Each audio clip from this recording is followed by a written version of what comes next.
ओम मुनित्रयं नमस्कृत्य दोक्तिः परिभाव्य च वैयाकरणसिद्धान्तकौमुदीं विरच्यते। सर्वेभ्यः श्रोतृभ्यः नमः। अस्माभिः गतपाठे यद्यत् पठितं तद् एकवारं स्मरामः। 14 पाठः अस्माकं गतपाठः प्रवृत्तः। तस्मिन् पाठे अस्माभिः द्वन्द्वप्रकरणस्थम् अधिकरणैतावत्त्वे च इति सूत्रं पठितम्। द्रव्यसङ्ख्यावगमे एकवत् एव इति नियमः न स्यात्, दशदन्तोष्ठाः इति उदाहरणं तस्य पठितम्। ततः विभाषा समीपे इति उदाहरणं पठितम्। अधिकरणैतावत्त्वस्य सामीप्येन परिच्छेदे समाहारे एव इत्येवं रूपः नियमः विकल्पेन स्यात् इति सूत्रार्थः दृष्टः। उपदशं दन्तोष्ठम् उपदशाः दन्तोष्ठाः इति उदाहरणं दृष्टम्। ततः आनङ्कृतो द्वन्द्वे इति सूत्रम् अस्माभिः आरब्धं वर्तते। अस्मिन् सूत्रे सूत्रस्य अर्थः कथं लब्धः, सूत्रार्थः दृष्टः। होतापोतारौ इति रूपे आनङ् विधानं कृत्वा तस्य रूपस्य रूपसिद्धिः कृता। होतृपोतृनेष्ठोद्गातारः इत्यस्मिन् सूत्रे अपि अस्माभिः आनङ् विधानं कृतम्। एतावान् विषयः अस्माभिः पठितः। इदानीम् अग्रिमः विषयः अस्माभिः अत्र एतत् सूत्रसम्बद्धः पठ्यमानः वर्तते। अस्तु। आम्, होतृपोतृनेष्ठोद्गातारः इति उदाहरणं निर्मितं। तत्र च उपान्त्यस्य नेष्ठृशब्दस्य एव आनङ् अस्माभिः भवति इति अस्माभिः दृष्टम्। पूर्वं विद्यमानयोः होतृ अपि च पोतृ अनयोः तु आनङ् न भवति। कुतः चेत् तत्र उत्तरपदपरकत्वाभावात् खलु। उत्तरपदं च समासे अन्तिमं पदमेव परिगण्यते। अत्र उद्गात्र इति पदम् उत्तरपदं भवति। उत्तरपदे इत्यस्मिन् अधिकारे आनङ्कृतो द्वन्द्वे इति पठितम्। अतः कृत्वा तस्य अत्र प्रवृत्तिः न भवति। समीचीनम्। ततः अत्रैव अहं किञ्चित् भवतां कृते स्मारयितुम् इच्छामि। अस्माभिः द्वन्द्वसमासप्रकरणारम्भे अनेकमपि पदं समस्यते इति चर्चायाम् अनेकमन्यपदार्थ इत्यतः अनेकम् इत्यस्य पदस्य अनुवर्तनं भवति इति तत्रापि होतृपोतृनेष्ठोद्गातारः इति उदाहरणं साधितम्। कुतः अनेकं पदम् अत्र वर्तते अतः। अपि च तत्र सर्वस्यापि ऋकारान्तस्य आनङ् अपि अस्माभिः साधितः आसीत्। भवन्तः स्मरेयुः। होतापोतानेष्टोद्गातारः इति उत्तरपदं विहाय ततः पूर्वं विद्यमानानां त्रयाणामपि होतृपोतृनेष्ठृ एतेषां त्रयाणामपि ऋकारान्तानाम् आनङादेशः अस्माभिः साधितः आसीत्। तत्र का युक्तिः आश्रिता इति भवन्तः स्मरेयुः। द्वन्द्वगर्भद्वन्द्वसमासः तत्र आसीत्। नाम तत्र आदौ होतृपोतृ अनयोः द्वन्द्वः क्रियते। होता च पोता च होतापोतारौ। तत्र तु पोतृशब्दः उत्तरपदत्वं भजते, अतः होतृशब्दस्य ऋ इति वर्णस्य आनङादेशः भवति। ततः परं नेष्टा च उद्गाता च नेष्टोद्गातारः। अत्रापि नेष्टा इति लभ्यते आनङादेशं कृत्वा।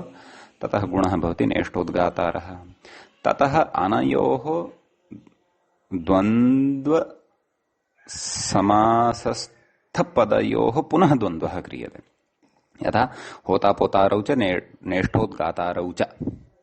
तदा होतापोतृ इति पूर्वपदस्य शब्दः भवति, पूर्वपदस्य प्रातिपदिकं भवति। उत्तरपदं तु नेष्टोद्गातृ इति भवति।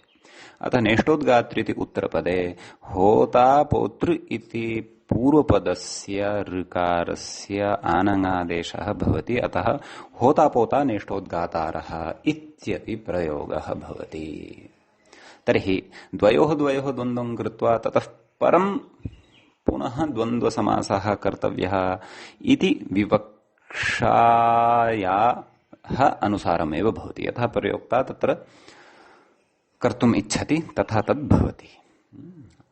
तत्र द्वयोः द्वयोः द्वन्द्वं कृत्वा ततः द्वन्द्वः न कर्तव्यः, साक्षादेव तत्र द्वन्द्वः वक्तव्यः, एकैकं ऋकारान्तम् आदाय तत्र द्वन्द्वः कर्तव्यः इति यदि अस्ति तर्हि तु तत्र उपान्त्यस्य एव तत्र आनङादेशः भवति। अतः सः अपि विषयः अस्माभिः बुद्धौ स्थापनीयः भवतु। सूत्रार्थः कः पठितः? विद्यायोनिसम्बन्धवाचिनां मृदन्तानां द्वन्द्वे आनङ् स्यात् उत्तरपदे परतः इति खलु सूत्रार्थः पठितः। अतः तत्र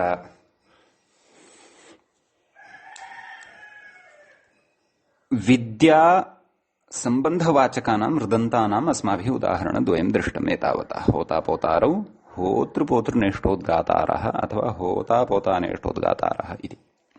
एवं योनिसम्बन्धवाचकानाम् उदाहरणम् अग्रे अस्ति उच्यमानम्। तत्र योनिसम्बन्धवाचकानाम् उदाहरणं कथयति मातापितरौ इति।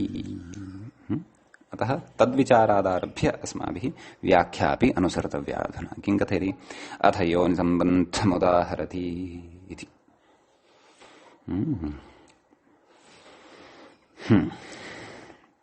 माता पिता एते शब्दाः, भ्राता भगिनी एते शब्दाः सर्वेपि योनिसम्बन्धवाचकाः भवन्ति इति। योनिगतः सम्बन्धः यैः सह भवति तद्वाचकाः शब्दाः योनि सम्बन्धवाचकाः शब्दाः भवन्ति इत्यर्थः। समीचीनम्। अतः तत्र तस्य उदाहरणमस्ति माता पितरौ इति। तर्हि माता च पिता च अलौकिकविग्रहः मातृसु पितृसु। ततः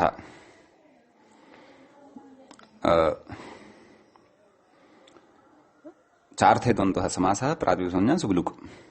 मातृपितृ इत्यवस्थायाम् आनङ्कृतो द्वन्द्वे इत्यनेन पितृ इति उत्तरपदे परतः मातृ इत्यस्य आनङादेशः, स च अन्त्यस्य ऋवर्णस्य एव।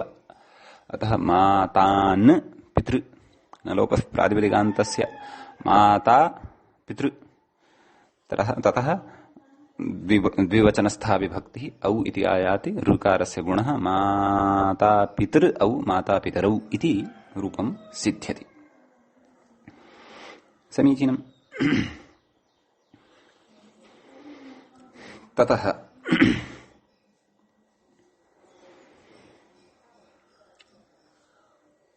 अग्रे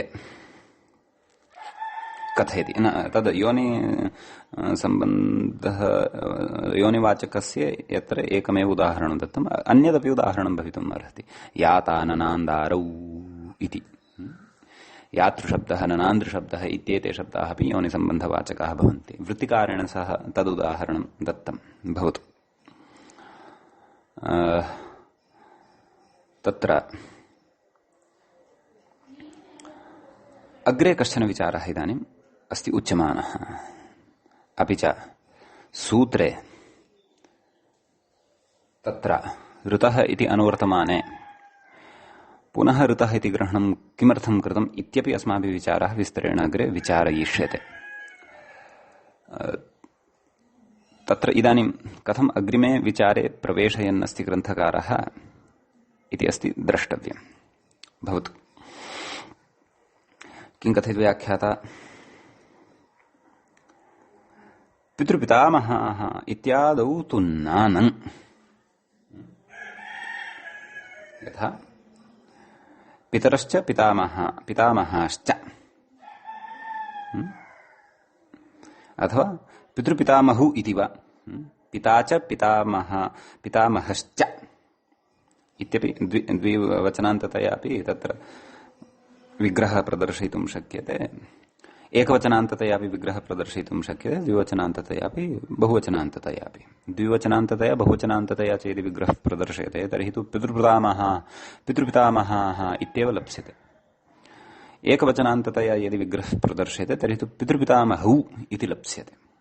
अतः तत्र पितृपितामहाः इति बहुवचनत्वेन स्वीकृतमिति भाति केन व्याख्यात्रा। अतः तत्रैव विचारं कुर्मः। तर्हि पिता च पितरश्च पितामहश्च पितृजस पितामह जस समासः प्रातिपदिकसंज्ञा सुब्लुक् पितृपितामह इति आयाति।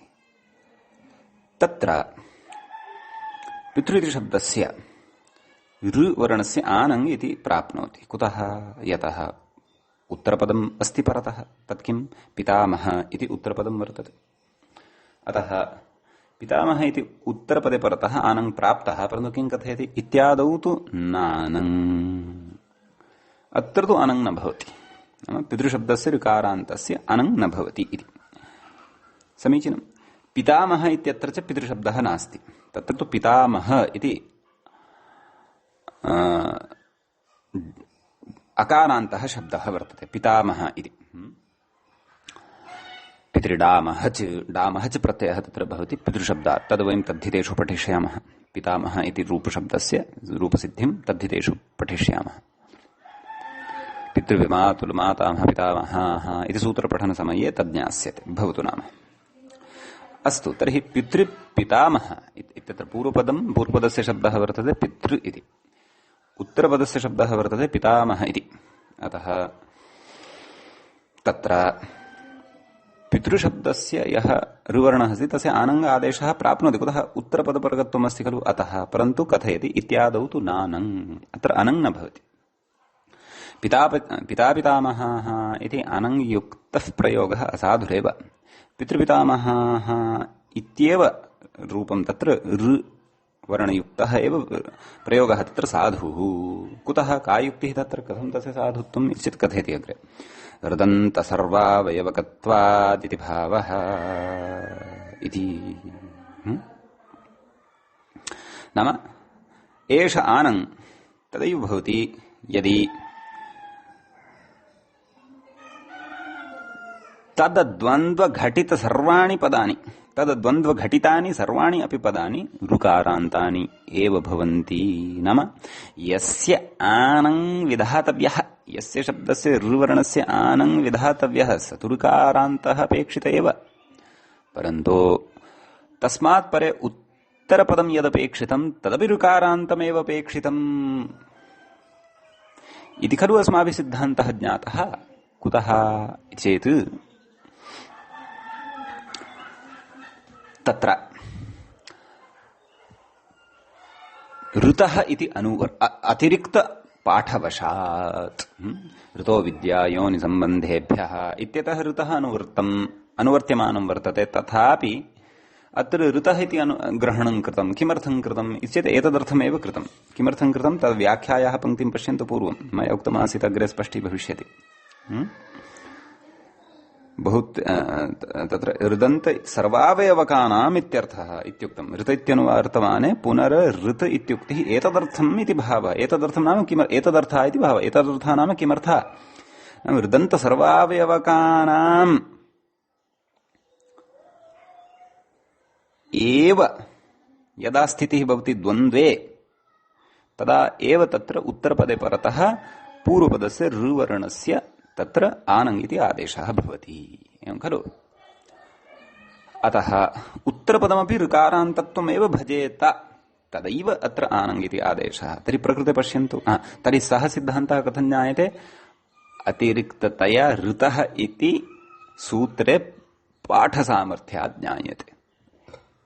अतः तेन ज्ञायते सर्वाणि अपि पदानि अत्र ऋकारान्तानि एव अपेक्षितानि इति। एवं खलु? कथयति। तर्हि अतएव पितापितामह इत्यत्र वयं पश्यामः पूर्वपदं तु पितृ इति वर्तते, ऋकारान्तम् अथवा पूर्वपदस्य शब्दः। उत्तरपदं यद्वर्तते तस्य शब्दः ऋकारान्तः नास्ति, स तु अकारान्तः वर्तते, पितामह इति। येषु येषु च अस्माभिः आनङ् कृतः क्व होता पोतारौ होतृपोतृनेष्टोद्गातारः अथवा माता पितरौ इत्यत्र तत्र सर्वत्रापि उत्तरपदम् अपि ऋकारान्तम् एव अस्ति इति अवधानं कर्तव्यम्। समीचीनम्। अतः तत्र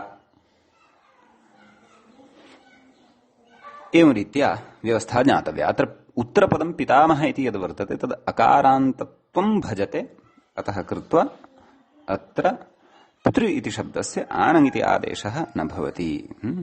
पितामह इति उत्तरपदम् अकारान्तत्वं भजते। तस्यापि ऋकारान्तत्वम् एव यद्य भविष्यत् तर्हि तु आणङ् कर्तुं शक्यते, परन्तु तस्य ऋकारान्तता नास्ति, अकारान्तता अस्ति। अतः पितृपितामह इत्यत्र तत्र पितृशब्दस्य ऋवर्णस्य आणङ् इति न भवति। पितृपितामहाः इत्येव वा अथवा पितृपितामहौ इति वा वक्तव्यम्। समीचीनम्। एतावान् विषयः उक्तः।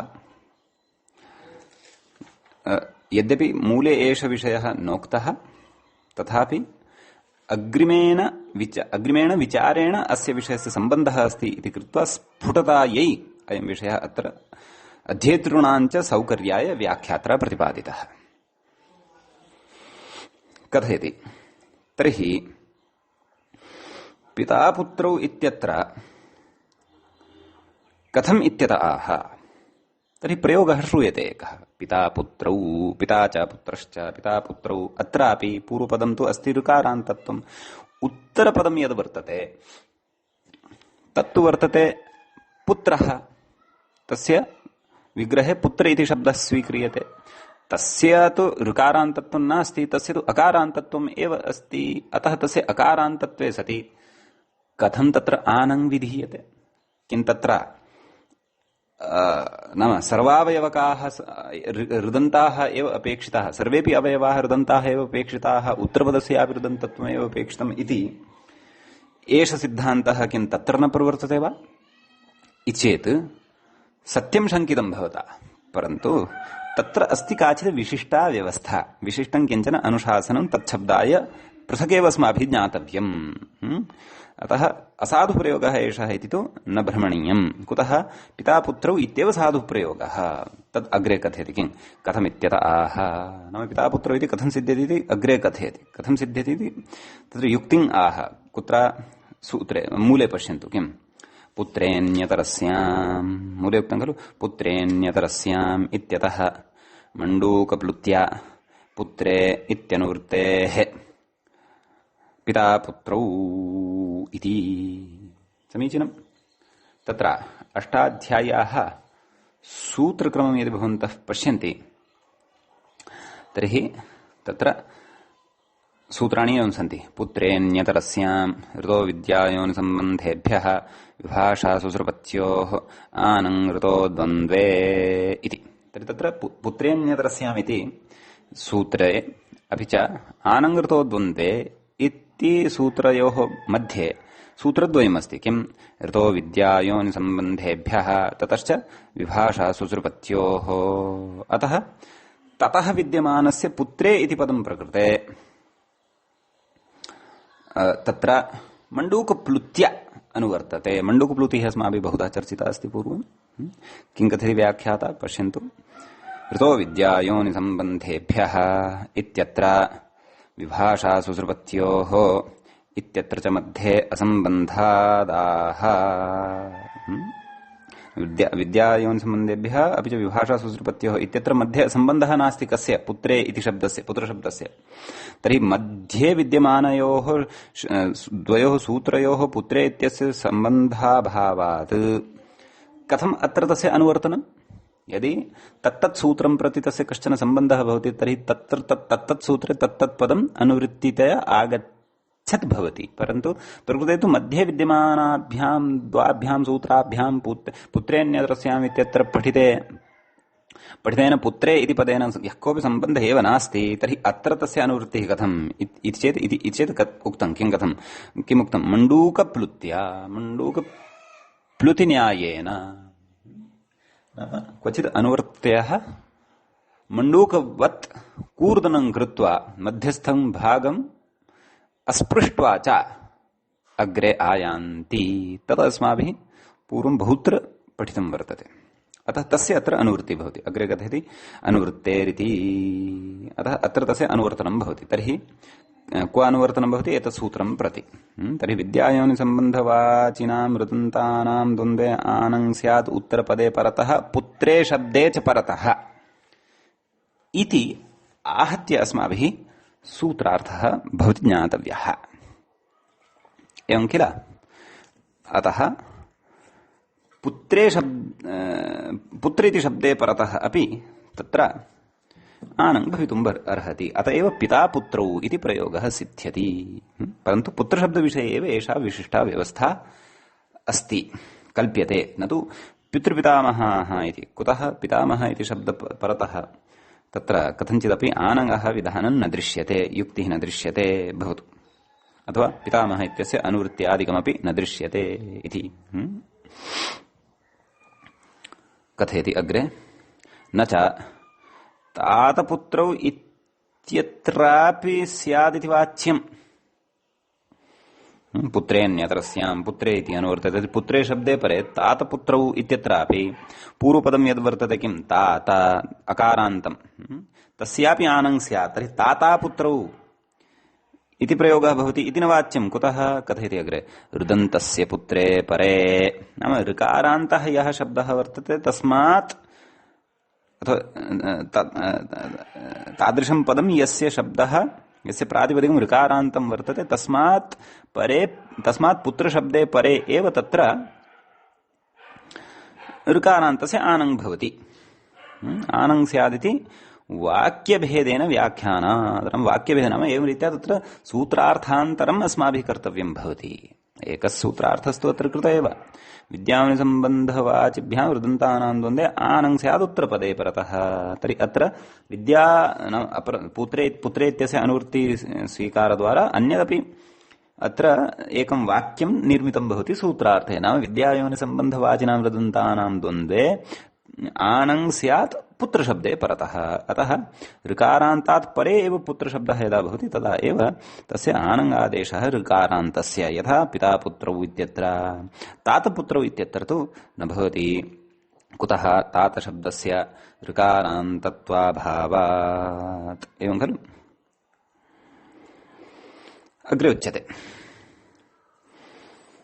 अग्रे अग्रिमं सूत्रम् आरप्स्यते। एतत् सूत्रगतः सर्वोऽपि विचारः समाप्तिमगात्। समीचीनम्। अस्तु, अग्रिमं सूत्रं पश्यामः, पठामः। किमुच्यते?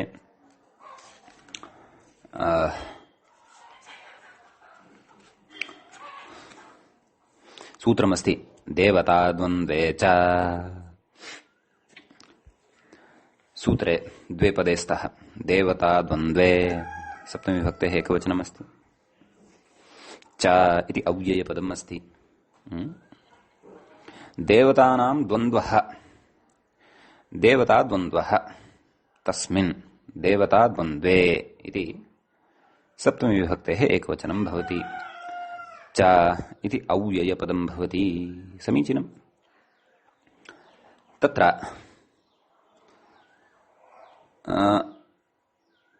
आनङ् ऋतो द्वन्द्वे इत्यतः आनङ् इत्यनुवर्तते। उत्तरपदे इत्यस्य अधिकारः अस्ति एव। देवताद्वन्द्वे च इत्यत्र अस्माभिः षष्ठी तत्पुरुषः पठितः। समीचीनम्। साक्षात् उदाहरणस्य चर्चां कुर्वन्नस्ति व्याख्याता।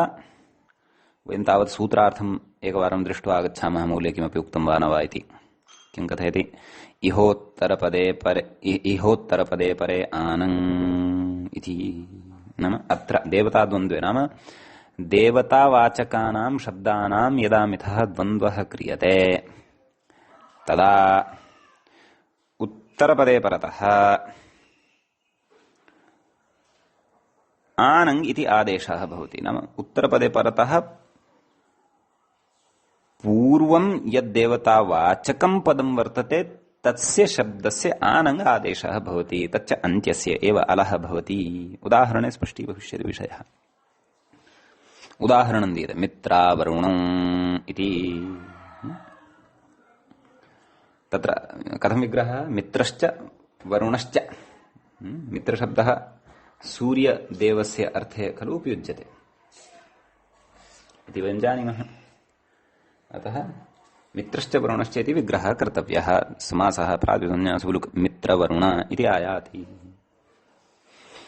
मित्रवरुण इत्यवस्थायां कथयति इह ऋदन्तत्वाभावात्, नाम मित्रशब्दस्य ऋकारान्तत्वं नास्ति, न च उत्तरपदं ऋकारान्तम् अस्ति, यत् आनङ्कृतो द्वन्द्वे इत्यनेन सिद्धिः स्यात्।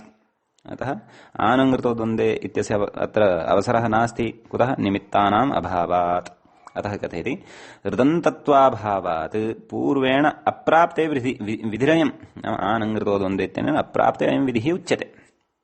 अतः मित्रवरुण इत्यवस्थायां वरुण इति उत्तरपदे परतः मित्र इत्यस्य आनङ् इति भवति। अतः मित्र इत्यत्र रेफोत्तरवर्तीयः अकारः, तस्य स्थाने आ इति आदेशः भवति। अतः मित्रावरुण इति लभ्यते। ततः अत्र मित्रावरुण औ वृद्धिः भवति। मित्रावरुण औ आम् रामौ यथा अस्माभिः रूपसिद्धिः कृता तद्वत् अत्र वृद्धिः मित्रावरुणौ इति सिद्ध्यति। एवं खलु? ततः अग्रेपि अस्ति विचारः। अन्यानि अपि उदाहरणानि, यथा तत्र वृत्तिकारेण उदाहरणं दत्तम् इन्द्रावरुणौ।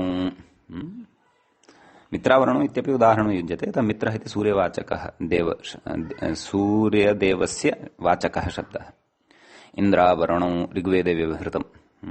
इन्द्रासोमौ इत्यपि ऋग्वेदे व्यवहृतम्।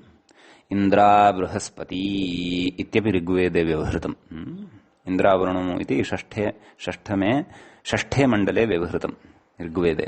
इन्द्रासोमौ इत्यपि षष्ठे अस्ति। तत्र षडषष्टे सूक्ते अपि च द्विसप्तते सूक्ते। ततः इन्द्राबृहस्पती इति चतुर्थे मण्डले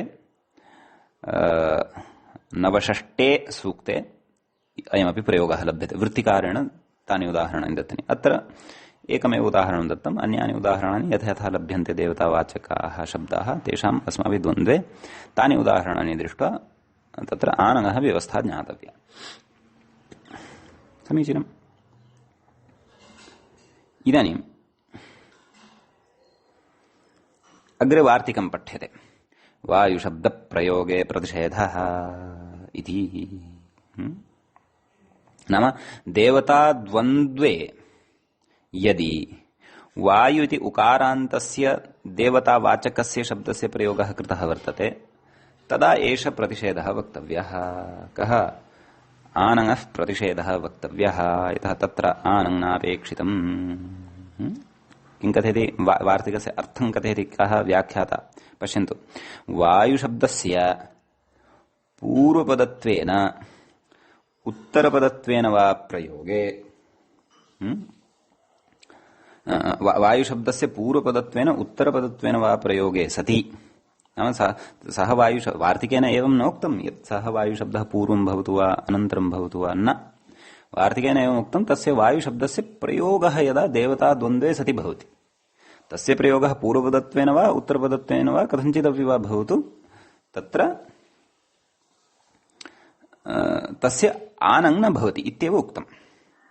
अतः एतादृशः सूत्रार्थः वार्तिकार्थः क्रियमाणः अस्ति। कः? वायुशब्दस्य पूर्वपदत्वेन उत्तरपदत्वेन वा प्रयोगे सति आनङः प्रतिषेधो वक्तव्यः इत्यर्थः इति कथयति। ननु अस्तु, अग्रे कश्चन विषयः उच्यमानः वर्तते, सः भिन्नः विषयः। आदौ एतदेव साधयित्वा गच्छामः। तर्हि अग्निश्च वायुश्च अग्निवायू इति। अत्र वायुशब्दस्य प्रयोगः वर्तते इति कृत्वा वायुशब्दे परतः अग्निशब्दस्य आनङ् न भवति। अन्यथा अग्नावायु इति अनिष्टः प्रयोगः स्यात्। अग्निशब्दः वायुशब्दः शब्दद्वयमपि देवतावाचकं वर्तते। समीचीनम्। एवं वायुवग्नि वायुश्च अग्निश्च द्वन्द्वे घि तत्र घिसौन्यकस्य पूर्वनिपातः भवितुम् अर्हति यस्य कस्यापि, परन्तु तत्रापि जिज्ञासा स्यात् अजाद्यदन्तं यदस्ति तस्य पूर्वनिपातः स्यात् विशेषविधानात्। परन्तु तत्रापि अस्माभिः एकं वार्तिकं पठितम् आसीत्, भवन्तः स्मरेयुः इति भावयामि। किं वार्तिकं? घ्यन्तात् अजाद्यदन्तं विप्रतिषेधेन इन्द्राग्नि। नाम इन्द्रशब्दस्य तत्र पूर्वनिपातः भवति। घ्यन्तात् अजाद्यदन्तम् इत्युक्तं खलु। न घ्यन्तात् अजाद्यदन्तं, तत्र अग्नि इन्द्र इति उभयोः अपि तत्र अजाद्यदन्तत्वम् आसीत्, अतः घ्यन्तस्य एव पूर्वनिपातः भवति स्म। अत्र तु वायु इति तु अजाद्यदन्तं नास्ति, अग्नि इति अग्नि इत्यपि अजाद्यदन्तं नास्ति। अस्तु अस्तु अस्तु, अग्नि इत्यस्य अदन्तः क्व अस्ति? अन्ते नास्ति खलु। अतः घिसंज्ञाम् आदाय एव अत्र निर्णयः कर्तव्यः। घिसंज्ञा उभयोः अपि अस्ति, अतः उभयोः अपि तत्र पर्यायेण पूर्वनिपातः भवितुम् अर्हति। अतः रूपद्वयमुक्तम्, अग्निवायु वायुवग्नि इति भवतु। शेषो घ्यसकी तेन इकारान्तानाम् उकारान्तानां च घिसंज्ञा भवति इति वयं जानीमः। अस्तु, अयं विषयः अत्र न उक्तः, जिज्ञासावशात् मया अत्र प्रतिपादितः तावत् भवतु। अतः अन्यथा तदेव इदं वार्तिकं न स्यात्। तर्हि वायुवग्नि इत्यत्रापि वायु इत्यत्र यकारोत्तरवर्ति उकारस्य आनङ् स्यात्। वायाग्नि वायाग्नि इति अनिष्टः प्रयोगः स्यात्, परन्तु प्रयोगस्तु वायवग्नि इत्येव अपेक्षितः, अपि च अग्निवायु इत्येव च अपेक्षितः। समीचीनम्।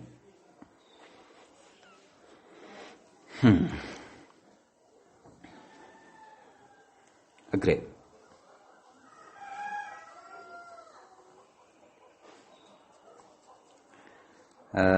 कश्चन विचारः उच्यमानः वर्तते। ननु पूर्वसूत्रात् द्वन्द्वग्रहणे अनुवर्तमाने पुनः द्वन्द्वग्रहणं व्यर्थम्। अत्रापि तादृशः कश्चन विचारः अस्ति। यथा आनङ्कृतो द्वन्द्वे एवं खलु, ऋतो विद्यायोनिसम्बन्धेभ्यः इत्यतः एव ऋतः इति अनुवर्तते। आनङ्कृतो द्वन्द्वे इत्यत्र कुतः ऋतः इति पठनीयम् चेत् तत्र तद्वन्द्वघटितानि सर्वाणि अपि पदानि ऋदन्तप्रकृतिकानि एव अपेक्षितानि। अतः उत्तरपदस्य अपि तत्र ऋदन्तत्वं स्यात्। अतः तत्र अयं सिद्धान्तः विवक्षितः आसीत् इति कृत्वा अर्थः इति ग्रहणं कृतम्। अत्रापि तादृशी एव स्थितिः अस्ति। न अत्र सिद्धान्तः कः विवक्षितः तत्तु ज्ञास्यते, सिद्धान्तभेदः अस्ति अत्र, परन्तु स्थितिः तादृशी अस्ति। आनङ्कृतो द्वन्द्वे साक्षात् प्राक्तनमेव सूत्रं वर्तते, ततः एव द्वन्द्वे स्वीक्रियताम्। देवता च अथवा देवतानां च इति सूत्रं क्रियताम्, तथापि लाघवं भवति। तर्हि कुतः अत्र द्वन्द्वे इति ग्रहणं तच्छङ्क्यते, तदत्र आक्षिप्यते। अतः द्वन्द्वग्रहणं व्यर्थम् इति आक्षिप्यते। तदाह व्यर्थं नास्ति भोः शृणोतु ध्यानेन इति कथयति व्याख्याता। किं पुनरिति मूले पुनर्द्वन्द्वग्रहणं प्रसिद्धसाहचर्यस्य परिग्रहार्थम् इत्युच्यते। पुनः द्वन्द्वग्रहणं यद् कृतं वर्तते अत्र तत् प्रसिद्धसाहचर्यस्य, नाम प्रसिद्धं साहचर्यम् अस्ति येषां देवतानां तादृशानां देवतानाम् एव द्वन्द्वे सति अयमानङ्। नाम यथा वेदे येषां देवतानां द्वन्द्वे प्रसिद्धिः उक्ता वर्तते, अथवा येषां देवतानां प्रसिद्धिः द्वन्द्वत्वेन दृश्यते, श्रूयते च क्व वेदे वा अथवा वेदव्याख्यानपरकेषु ब्राह्मणादिग्रन्थेषु वा अथवा उपनिषत्सु वा अथवा सर्वत्रापि। नाम तत्र केषाञ्चन द्वन्द्वः प्रसिद्धः भवति, लोकप्रसिद्धः एव भवति, अथवा वेदस्य विषयश्चेत् वेदप्रसिद्धः भवति। यथा अग्निवायु अनयोः देवतयोः द्वन्द्वः प्रसिद्धः वर्तते। अग्निना सह कदाचित् जलम् इत्यस्य द्वन्द्वं श्रोतुम् अथवा द्रष्टुं नापि लक्ष्यते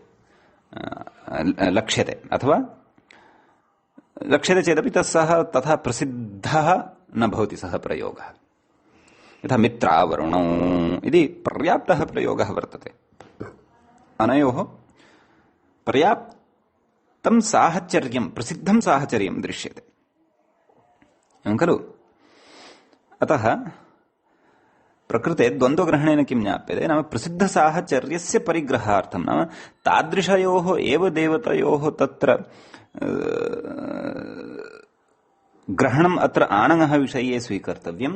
ययोः देवतयोः मिथः प्रसिद्धसाहचर्यं वर्तते, नाम वेदे प्रसिद्धं येषां सहचरितता वर्तते, साहचर्यं प्रसिद्धं वर्तते,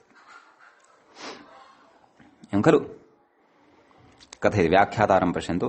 निर्वापादौ, निर्वापादौ नाम दानादौ प्रसिद्ध साहित्य देवता वाचक शब्द ग्रहणार्थम इत्यर्थः। यथा मित्रावरुणौ अथवा अग्निवायु अथवा इंद्रावरुणौ अथवा इंद्रासोमौ अथवा इंद्रा बृहस्पति इति कथयति। तेनेति मूले उक्तम्। तेन ब्रह्म प्रजापति इत्यादौ नानं। ब्रह्म अपि कश्चन काचित् देवता अथवा देवः, प्रजापतिः अपि कश्चन देवः अथवा काचित् देवता। तयोः मित्रावरुणौ इत्यादिवत् अथवा इंद्रासोमौ इत्यादिवत् अथवा इंद्रा बृहस्पति इत्यादिवत् प्रसिद्धं साहचर्यं न दृश्यते क्व वेदे। अतः स्तः उभावपि देवतावाचिनौ एव, परन्तु अनयोः प्रसिद्धं साहचर्यं कस्मिंश्चित् प्रकरणे प्रसंगे वा न दृश्यते, श्रूयते। अतः अप्रसिद्धस्य साहचर्यस्य विषये गम्यमाने अत्र ब्रह्म प्रजापति इत्यत्र पूर्वपदं यद् वर्तते ब्रह्म इति, तस्य आनङादेशः न भवति, अन्यथा ब्रह्मा प्रजापति इत्यनिष्टः प्रयोगः स्यात्। समीचीनम्। अतः एतत् सिद्धान्तम् अत्र वक्तुम् इष्यते केन सूत्रकारेण। अतः तत्र अतिरिक्ततया द्वन्द्वग्रहणं कृतम्। पुनः द्वन्द्वग्रहणेन तत्र येषां तत्र साहचर्यं गूढं वर्तते अथवा प्रसिद्धं वर्तते वेदे, तेषामेव देवतानाम् अत्र आणङः विषये ग्रहणं कर्तव्यम्। अप्रसिद्धानां साहचर्यवतां तु न। ब्रह्म प्रजापति अनयोः साहचर्यम् अप्रसिद्धं वर्तते इत्यर्थः। समीचीनम्। अग्रे एतद्धि मूले उक्तम् एतदिति। एतद्धि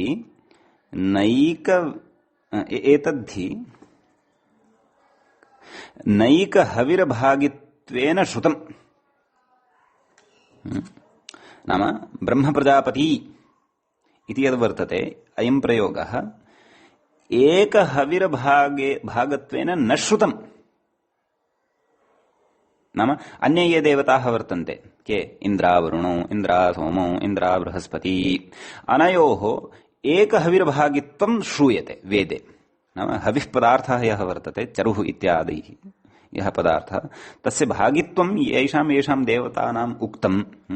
अग्नये स्वाहा अथवा इन्द्रावरुणाभ्यां स्वाहा इत्यादिषु वेद यज्ञयागादि प्रसंगेषु तेषां यथा साहचर्यं श्रूयते, प्रसिद्धं साहचर्यं श्रूयते, तद्वत् एतयोः एकहविर्भागत्वेन श्रवणं न क्वापि जायमानं भवति वेदे। कयोः? ब्रह्मणः प्रजापतेश्च। अग्रे कथयति नापि लोके प्रसिद्धं साहचर्यम् अपि च किञ्च लोके अपि अनयोः प्रसिद्धं साहचर्यं न परिगण्यते, यथा इन्द्रा बृहस्पति इन्द्रावरुणौ अथवा इन्द्रासोमौ अथवा मित्रावरुणौ इत्येतेषाम्। समीचीनम्। अतः प्रकृते आनङ न भवति, परन्तु मित्रावरुणौ इत्येतेषां तु प्रसिद्धं साहचर्यं हविर्भागित्वेन अपि श्रूयते लोकेऽपि श्रूयते इति कृत्वा तत्र आनङ भवति इत्युच्यते। अग्रे कथयति एतद् ब्रह्मप्रजापतियुगलं हविर्भागित्वेन न वेदे प्रसिद्धम् इत्यर्थः। व्याख्यातमेव अस्माभिः। अग्रे कथयति नापि लोके इति इदं व्याख्यातं। तत्र कथयति नापि लोके इत्यत्र नागेशस्य विचारान् कथयति। अत्र किं कथयति अग्रे प्रौढिवादमात्रमेवेदम् नापि लोके इति यदुक्तम् इति प्रौढिवादमात्रमेव वर्तते। वस्तुतः तथा न वक्तव्यम् इति कथयति। अग्रे कथयति वेदे ये सहनिर्वापनिर्दिष्टाः इत्येव भाष्ये दर्शनात् इति। नाम एषः कश्चन प्रौढिवादविशेष एव अस्ति भोः।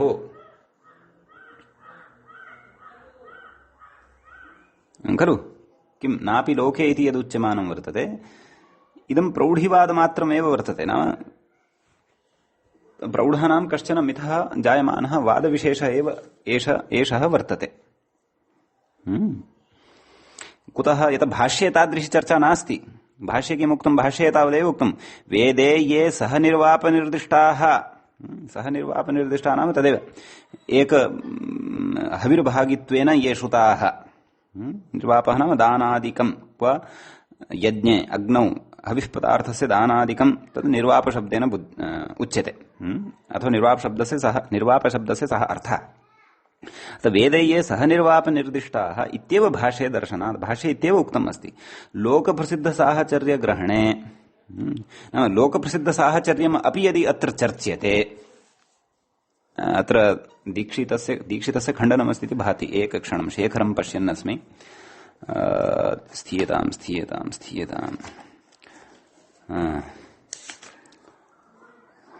वायुशब्दप्रयोगे प्रतिषेधः तेन ब्रह्म प्रजापति एतद्धि आविर्भावत्वेन वाक्यभेदेन सम्बन्धः स्कन्दविशाखादि अग्नेस्तु सोमः वाक्यभेदेन न सम्बन्धः अस्तु तज्जातं तेन अस्तु इत्यादाविधि स्कन्दविशाखादि आदिशब्द अग्नेस्तु न एतत् सूत्रमेव न व्याख्यातं शेखरकारेण। अस्तु चिन्ता नास्ति भवतु। तर्हि तु एषः विचारः अस्य एव वर्तते बालमनोरमकारस्य एव वर्तते इति भाति। अथवा ग्रन्थान्तरात् कदाचित् सङ्कलितवान् स्यात् नापि सङ्कलितवान् स्यात् अस्य स्वकीयापि बुद्धिः भवितुम् अर्हति।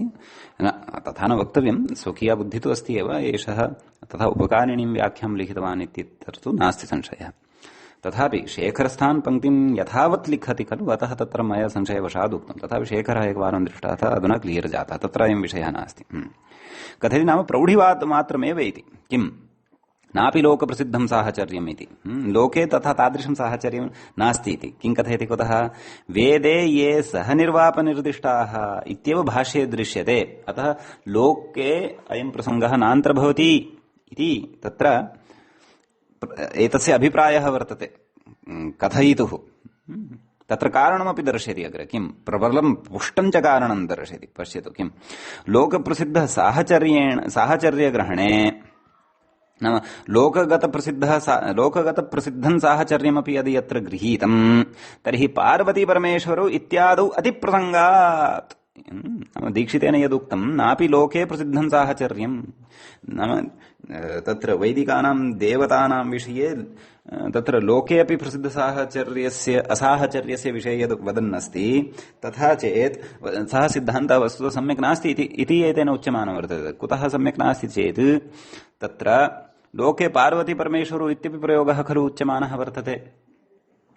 एवं खलु कालिदासः तस्य एकस्य ग्रन्थस्य मङ्गले एव कथयति। अतः पार्वतीपरमेश्वरौ इत्यत्रापि एतौ लौकिकौ देवौ इति कथयति। अथवा अनयोः लोके प्रयोगः वर्तते लौकिके काव्ये प्रयोगः वर्तते। अतः पार्वतीपरमेश्वरौ तर्हि अत्रापि आनङ् स्यात् खलु। अनयोः च साहचर्यं प्रसिद्धं वर्तते। अतः अत्रापि यदि आनङ् स्यात् तर्हि पार्वता परमेश्वरौ इति स्यात्।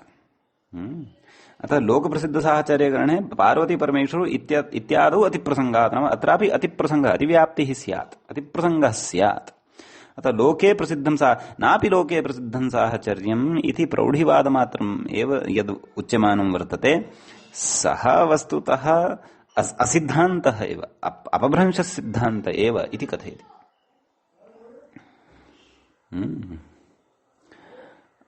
परन्तु अयं विचारः काशिकातः एतेन अनुकृतः दीक्षितेन इति भाति। तत्र कथम् अस्ति पश्यन्तु, तत्र एवमस्ति। द्वन्द्वे इति वर्तमाने पुनर्द्वन्द्वग्रहणं प्रसिद्धसाहचर्यार्थम् अस्तु। अत्यन्तसहचरिते लोकविज्ञाते द्वन्द्वम् इत्येतन् निपात्यते। तत्र लोकविज्ञाते इत्यपि उक्तम्। तत्र ये लोके प्रसिद्धसाहचर्याः वेदे च ये सहवापनिर्दिष्टाः तेषाम् इह ग्रहणं भवति। तेन ब्रह्म प्रजापति शिव वैश्रवणौ इत्येवमादौ न भवति इति। नाम शिव वैश्रवण अनयोः प्रसिद्धं साहचर्यं लोके नास्ति, अतः तत्र न भवति इति। अतः काशिकास्थः विचारः अत्र एतेन विचारितः वर्तते। अतः अत्र एषः शिवपार्वती इति आदाय तत्र वदन्नस्ति। शिवस्य पार्वत्योः पौराणिकवाङ्मये देवत्वं स्यात्।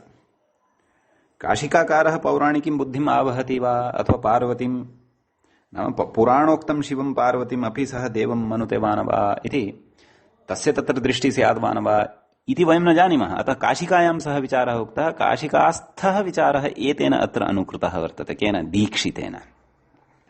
नापि लोके प्रसिद्धं साहचर्यम् इति। अत्र नागेशः किमपि न वदन्नस्ति, परन्तु व्याख्यात्रापि सम्यगेव विचारः उपस्थापितः। नाम प्रौढिवादमात्रं न, अत एव प्रौढिवादमात्रम् इत्यपि कुतः उक्तवान्? नाम काशिकायां तत्र अयं वादः, पुनः अत्र दीक्षितेन सः वादः एव अनुकृतः वर्तते। वस्तुतः पश्यामः, यदि सिद्धान्तकौमुद्यां नूतनाः विषयाः अत्यल्पाः एव, नूतनान् कुतः आनयेत्? काशिकायाः विषयाः, महाभाष्यस्य च विषयाः अत्र आधिक्येन भवन्ति। परन्तु एतेन तु वासुदेवदीक्षितेन तु उभयोः अपि खण्डनं कृतं। पार्वती परमेश्वरौ इत्यत्र विप्रतिपत्तिं प्रकटयता भवतु। नाम कश्चन विचारः अस्माभिः ज्ञातव्यः, श्रोतव्यः। तत्त्वं यदस्ति तद् स्वयं विचिन्त्य ग्राह्यम् अस्तु इति एतावान् विशेषः एतत् सूत्रगतः वर्तते। इदानीं वयम् अग्रिमं सूत्रं प्रविशामः। आनङ्विधायकम् इदं सूत्रद्वयम् अस्माभिः पठितम्। इतः परम् अग्रिमं विधानम् अस्माभिः पठिष्यते। सूत्रमस्ति ईदग्ने सोमवरुणयोः। तत्र ईत् इति प्रथमान्तं, प्रथमाविभक्तेः एकवचनान्तम्। अग्नेः इति षष्ठ्यन्तं, षष्ठीविभक्तेः एकवचनान्तम्। सोमवरुणयोः इति सप्तमीविभक्तेः द्विवचनान्तं च भवति। तत्र सोमवरुणयोः इत्यत्र इतरेतरयोगद्वन्द्वः अस्ति। सोमश्च वरुणश्च सोमवरुणयोः। सप्तमी द्विवचनं तत्र भवति। तत्र तस्मिन् इति निर्दिष्टे पूर्वस्य इति परिभाषायाः उपस्थितिः भवति। उच्यते अग्रे। व्याख्यातारं पश्यन्तु। इत्येवेति कुत्र उक्तं? मूले उक्तं। सूत्रार्थः कथं कृतः? देवताद्वन्द्वे इत्येवेति, अर्थात् देवताद्वन्द्वे च इत्यस्मात् सूत्रात् देवताद्वन्द्वे इत्यनुवर्तते। उत्तरपदे इत्यस्य अधिकारस्तु वर्तत एव। समीचीनम्। अग्रे कथयति देवताद्वन्द्वे इत्यनुवर्तमाने, देवताद्वन्द्वे इत्यनुवर्तते एव इत्यर्थः। समीचीनम्। कः सूत्रार्थः आहत्य सरलीकृत्य वदन्नस्ति। यद्यपि स्पष्टमेव, तत्र मूले सूत्रार्थः शेषपूरणेन व्याख्यातः। ईत् भवति, अग्नेः भवति, कदा भवति? सोमवरुणयोः परयोः भवति, कदा? देवताद्वन्द्वे विषये गम्यमाने, देवतावाचकानां शब्दानां यदा द्वन्द्वः क्रियते तदा एव इति कथयति व्याख्याता। सोमशब्दे वरुणशब्दे च उत्तरपदे परे अग्नेरीदादेशः स्यात्। अग्निशब्दस्य ईत् ईकारान्तादेशः स्यात् इत्यर्थः। आनङोपवादः आनङ प्रबाध्येदं प्रवर्तते कुतः अग्निशब्दात् परः सोमशब्दः भवति यदि अथवा अग्निशब्दात् परः वरुणशब्दः भवति यदि तर्हि उभयोऽपि देवतावाचकत्वं वर्तते उभयोऽपि द्वन्द्वः प्रसिद्धः वर्तते अतः देवताद्वन्द्वे च इत्यनेन आनङ स्यात् परन्तु तम् आनङं प्रबाध्य ईत् इति प्रवर्तते समीचीनम् उदाहरणमग्रे उदाहरणानि साधनीयानि वर्तन्ते अग्रे अग्निष्टुत् अग्निष्टोमः अग्रिमसूत्रे पश्यन्तु उदाहरणानि अग्निष्टुत् अग्निष्टोमः अग्निशोमौ अग्निवरुण अग्निशोमौ अग्निवरुणौ इमानि उदाहरणानि साधनीयानि वर्तन्ते तत्र अग्रिमसूत्रस्य व्याख्यातेषु उदाहृतेषु उदाहरणेषु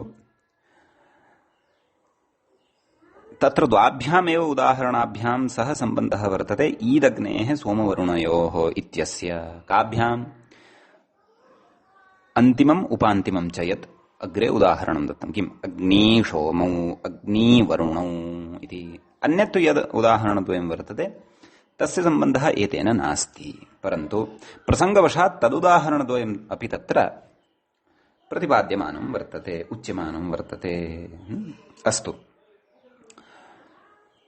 तर्हि एतस्य सूत्रस्य उदाहरणद्वयमपि वयम् अग्रिमसूत्रपठनानन्तरमेव साधयिष्यामः परन्तु एतेन सूत्रेण कार्यं किं क्रियमाणमस्ति तत्तु बुद्धेः एकस्मिन् भागे अस्माभिः स्थापनीयं तदा अग्रे स्फुटता भवति समीचीनम्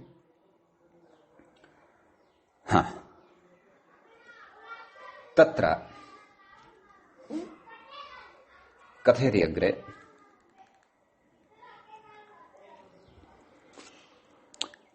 सूत्रम् अग्रिमं पश्यामः ईदग्नेः सोमवरुणयोः क्षन्तव्यः तन्नास्ति सूत्रं तत्तु पठितम् अग्नेः स्तुतस्तोमसोमाः इति अस्ति अग्रिमं सूत्रम् किमर्थमेतत् सूत्रम् यतः ईदग्नेः सोमवरुणयोः इत्यस्य सूत्रस्य यद् उदाहरणद्वयम् अग्निशोमौ अग्निवरुणौ इति उदाहरणद्वये षत्वम् अपेक्षितम् सकारस्य सोमशब्दस्य सकारस्य षकारः अपेक्षितः न उदाहरणद्वयेन अग्निवरुणौ इत्यत्र षत्वप्रसङ्गः नास्ति अग्निशोमौ इत्यत्रैव षत्वम् अपेक्षितम् अतः तदर्थम् एतस्य सूत्रस्य इदानीम् आरम्भः कृतः अस्तु षत्वप्रकरणस्थं सूत्रम् अस्ति इदम् अष्टाध्यायस्थं तृतीयपादे अन्तर्भवति ज्यशीतितमं सूत्रमिदं भवति तत्र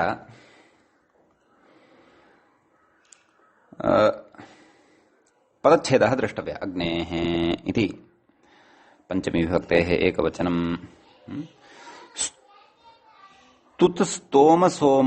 स्तुतस्तोमसोमाः इत्युच्यते नाम स्तुत अग्निशब्दात् परे यदा स्तुत स्तुत च स्तोमश्च सोमश्च पुनः वदामि स्तुत च स्तोमश्च स्तुच्च स्तोमश्च सोमश्च स्तुतसोमसोमाः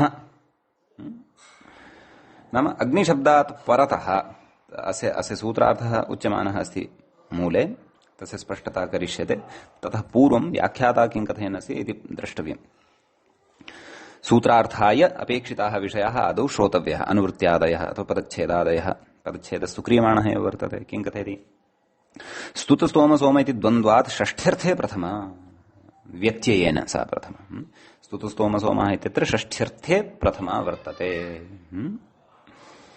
नाम स्तुत इत्येतस्य स्तोम इत्येतस्य सोम इत्येतस्य च यः सकारः तस्य षत्वम् अतः तत्र व्यत्ययद्वारा षष्ठ्यर्थे प्रथमा अस्ति इत्यर्थः अग्रे कथयति सहे साडः सः इत्यतः सः इति षष्ठ्येकवचनान्तम् अनुवर्तते समीचीनम् अग्नेः इति पञ्चमी उक्तमेव पूर्वं समासेऽङ्गुले सङ्गः इत्यतः समासे इत्यनुवर्तते तत्र अष्टमाध्यायस्य अयं प्रसङ्गः वर्तते अतः तत्रत्य अष्टाध्यायी भवतां पुरतः अस्ति यदि स्पष्टता भविष्यति समासे इत्यनुवर्तते तदाह सूत्रार्थम् आह किमाह अग्नेः परेषामिति पश्यन्तु मूले अग्नेः परेषाम् येषाम् सस्य शः स्यात् समासे इति नाम समासे अग्निशब्दात् परतः यदा एते शब्दाः भवन्ति के स्तुत स्तोम अपि च सोम एतेषां यः सकारः तस्य सकारस्य षकारः भवति इत्यर्थः। शः स्यात् इति उक्तम्। सः अर्थः कुतः आगतः इत्येतत् अग्रे कथयति। अपदान्तस्य मूर्धन्यः इति अनुवृत्तेरिति भावः। तत्र मूर्धन्य षकारः मूर्धन्यः भवति, अतः तस्मात् मूर्धन्य इत्यस्य अनुवर्तनात् अत्र शः इति अर्थः लब्धः। समीचीनम्। कथयति सात्पदाद्योः इति षत्वनिषेधोपवादोऽयम् षत्वनिषेधापवादोऽयम् पदादौ विद्यमानस्य सकारस्य षत्वन्न भवति इति उच्यते। केन? सात्पदाद्योः इत्यनेन। समीचीनम्। तर्हि अत्र स्तुत् इत्यत्र पदादौ एव वर्तते सकारः, स्तोम इत्यत्रापि पदादावेव वर्तते सकारः, सोम इत्यत्रापि सर्वत्र पदादौ एव सकारः वर्तते इति कृत्वा सात्पदाद्योः इत्यनेन निषेधः प्राप्यमाणः आसीत् कस्य? षत्वस्य। परन्तु तन्निषेधं प्रबाध्य अयं विधिः प्रवर्तते इति सूत्रं सूत्रार्थश्च दृष्टः। अग्रे उदाहरणं पश्यन्तु। उदाहरणे किं कथयति? अग्निष्टुदिति क्रतुविशेषोऽयं नाम यज्ञविशेषः अयं वर्तते। कः? अग्निष्टुत् इति। अत्र पश्यन्तु, अग्निशब्दात् ष्टुत् स्तुत् इति शब्दः परे भवति वस्तुतः। स्तुत् इति ष्टुञ् धातोः क्विपि सति तुकि सति च स्तुत् इति प्रयोगः सिद्ध्यति। अतः अत्र अग्निशब्दात् परतः स्तुत् इति शब्दस्य सकारस्य षत्वम् अग्नेः स्तुत स्तोम सोमाः इत्यनेन भवति। अग्निष्टुत् इति प्रयोगः सिद्ध्यति। समीचीनम्। एवमेव अग्रे पश्यन्तु किं कथयति? अग्निष्टोम इति। अत्र अग्निशब्दात् स्तोम इति शब्दः परतः भवति, अतः तस्य स्तोम इत्यस्य अग्नेः स्तुत स्तोम सोमाः इत्यनेन षत्वं भवति। अपि च गत उदाहरणे तत्र ष्टुत्वमपि स्मर्तव्यम्। अग्निस्तुत इति स्थितिः भवति, षत्वं जातम्। अग्निष्टुत् इति स्थितिः जायते, ततः ष्टुनाष्टुः इत्यनेन तकारस्य अपि टकारः आयाति। अतः अग्निष्टुत् इति प्रयोगः सिद्ध्यति। एवं अग्निष्टोम इत्यत्रापि अग्निशब्दात् परतः स्तोम इति शब्दः भवति, तस्य सकारस्य षकारः लब्धः, ततः ष्टुनाष्टुः इत्यस्य प्रवृत्तिः भवति, तकारस्य टकारः आयाति। अग्निष्टोमः इति उदाहरणं सिद्ध्यति। ततः अग्रे कथयति अग्निष्टोम इत्यस्य अर्थं कथयति। स्तोत्रविशेषस्य संस्थाविशेषस्य च नाम इदं किम्? अग्निष्टोमः इति। यागस्यापि नाम भवति खलु, अग्निष्टोमयागः इति उच्यते मीमांसकैः। भवतु अग्रे अग्निशोमौ इति इत्यत्र अस्माकं विचारः प्रचलति स्म। ईदग्नेः सोमवरुणयोः, तस्य इदम् उदाहरणम्। अग्नि च अग्निश्च सोमश्च अग्निसोमौ। अग्नि सोम इति समासः प्रातिसंज्ञा सुब्लुक् इत्यादिकं कृत्वा अग्निसोम इति लभ्यते। तत्र अग्निश्च सोमश्च इति विग्रहे ईत्वषत्वे ईत्वं भवति। केन? ईदग्नेः सोमवरुणयोः। अग्नि इत्यत्र विद्यमानः यः इकारः तस्य स्थाने ईकारः भवति, अतः अग्नि पुनः षत्वमपि भवति। सोमशब्दस्य सकारस्य षकारः भवति। अग्निशोम औ अग्निशोमौ इति प्रयोगः सिद्ध्यति इत्यर्थः। अग्रे कथयति अग्निवरुणौ इति। अग्निश्च वरुणश्चेति विग्रहः, अत्रापि ईत्वं षत्वमपि वक्तव्यम्। नैव अत्र षत्वस्य प्रसङ्गः नास्ति, क्षन्तव्यः। अत्र तु सकारः एव नास्ति वरुणशब्दे परे, न च अग्नेः स्तुतस्तोमः इत्यादिषु तादृशः कश्चन विषयः उक्तः। अतः अत्र केवलम् ईत्वमेव। अतः अग्निवरुणौ इति अग्नेः स्तुतस्तोमसोमाः इत्यस्य उदाहरणं न भवति। समीचीनम्। तत्र केवलम् ईत्वमेव अस्माभिः ईदग्नेः सोमवरुणयोः इत्यनेन कर्तव्यं वर्तते। अतः अग्नि इत्यत्र विद्यमानः यः इकारः तस्य इकारस्य स्थाने दीर्घः ईकारः भवति। अग्निवरुणौ इति प्रयोगः सिद्ध्यति ईदादेशे सति। समीचीनम्। इति मूलस्थः विचारः सर्वोऽपि उक्तः। अग्रे कश्चन विचारः क्रियमाणः अस्ति, प्रत्युदाहरणं चर्च्यमानं वर्तते। देवताद्वन्द्वे एव इत्युक्तं खलु। देवताद्वन्द्वे गम्यमाने एव अयं विषयः। कः विषयः? ईदादेशविषयः अग्निशब्दस्य।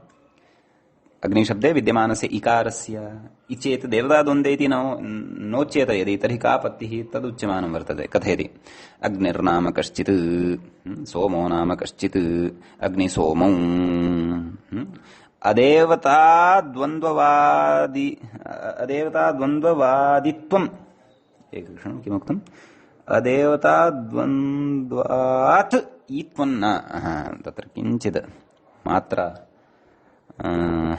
ईकार मात्रा स्थापने किञ्चित् तत्र प्रिंट् सम्यक् नास्ति अस्तु इदानीं पठामि नाम अग्निर्नाम कश्चित् सोमनाम कश्चित् इत्यत्र षत्वन्न भवति ईदादेशोऽपि न भवति कुतः अग्निसोमौ इत्येव भवति कुतः यतः कश्चन लोके विद्यमानः जनः तस्य नाम अस्ति अग्निः लोके विद्यमानः जनः तस्य नाम अस्ति सोमः अतः तत्र ईत्वमपि न भवति षत्वमपि न भवति इति अतः अग्निसोमौ इत्येव उच्यते अग्निशोमौ इति तत्र न वक्तुं शक्यते खलु तत्र कारणं दर्शयति तदेव अदेवता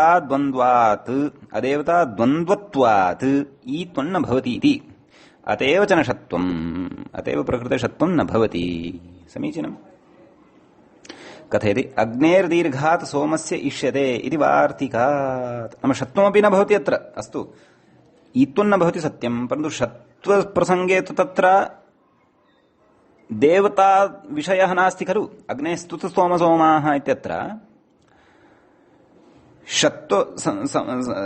सत्त्वप्रकरण षत्वविधानाय तु देवता विषयिणी चर्चा नास्ति देवता विषयिणी चर्चा तु ईद विधानाय एव वर्तते अतः षत्वं कुतः न स्यात् लोके विद्यमाने अग्निसोम इति शब्दे इत्येतत् कथयति तत्र वार्तिकमेकं पठिष्यते अग्रे अग्नेर्दीर्घात् सोमस्य इष्यते नाम अग्निशब्दात् तस्य एव सोमशब्दस्य षत्वं वक्तव्यं यः सोमशब्दः